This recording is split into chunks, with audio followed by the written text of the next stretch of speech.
பாராண்டா பாராண்டா வெள்ள குதிரை ஏறி பாராண்டா தீராத வினையெல்லாம் தீக்கும் ஐயனாறு பாராண்டா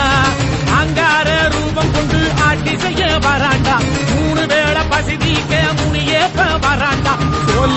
சோல்லையாண்டவன் வாழெடுத்தாண்டா சொல்லி சொல்லி எதிரிகளின் தலையெடுப்பாண்டா